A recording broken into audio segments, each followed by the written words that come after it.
ఓ తప్పుడు కథనాన్ని front page banner హెడ్డింగ్లు పెట్టి వేస్తాం. దానికి సరైనటువంటి వివరణ వచ్చినప్పుడు అది తప్పని తేలినప్పుడు లోపల పేజీలో ఒక ముక్క వేస్తాం.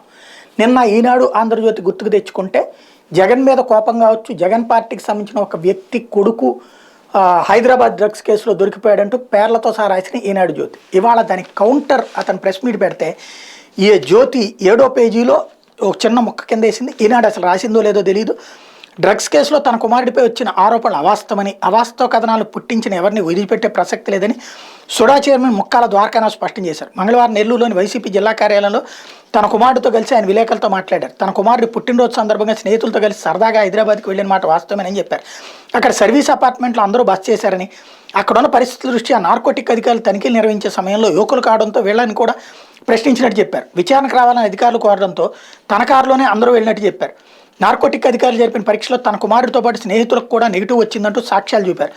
అధికారులు క్లీన్ చిట్ ఇచ్చి పంపేశారని, అయితే కొంతమంది తనపై కుట్రతో లేనిపోని కల్పించి ప్రచారం చేశారని మండిపడ్డారు. పూర్తి వివరాలు బహిర్గతమైన తన కారులో డ్రగ్స్ ఉన్నాయని, డ్రగ్స్ సరఫరా చేస్తున్నారని ప్రచారం చేయడమే కాక ముఖ్యమంత్రి జగన్కి తమ పార్టీకి ఆపాదించడం ఎంతవరకు సమంజసమని ప్రశ్నించారు. ఈ కుట్రల వెనక ఎవరన్నా వదిలే ప్రసక్తి లేదని తేల్చెప్పారు. ధైర్యం ఉంటే నేరుగా తను ఎదుర్కోవాలని, పిల్లలపై ఇట్లాంటి ఆరోపణలు చేస్తే సహించేది లేదన్నారు. పాపం ఆయన ఎంత ఆక్రోశించినా ఇక్కడ రాక్షస హృదయాల్లో మార్పేముండదు. జగన్ మీద ద్వేషంతో రగిలిపోతూ కనబడ్డ వాళ్ళందరినీ రేపు పొద్దున పొరపాటున జగన్ మరొకసారి గెలిస్తే కనుక కనబడ్డ వాళ్ళందరినీ కొరికి చంపేస్తారేమో వీళ్ళు తెలియదు.